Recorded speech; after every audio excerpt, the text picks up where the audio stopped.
Сәлеметсіздер ме, құрметті әріптестер? Бүгін сіздермен бөліскелі отырған ойыным кім, не, қашан, қайда, неге деген сұраққа жауап беретін осындай ойындар.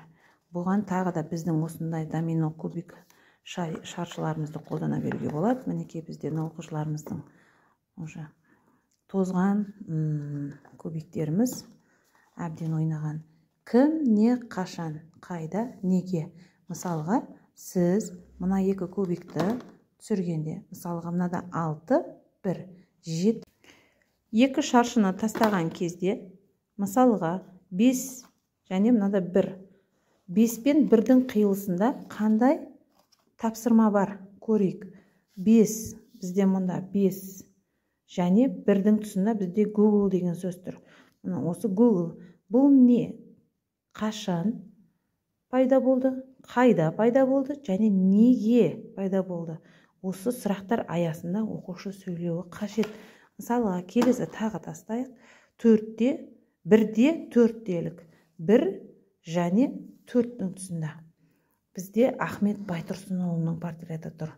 Ол кім, қашан, қайда, неге деген сұрақтарға аясында оқушы сөйлеуі қажет болады.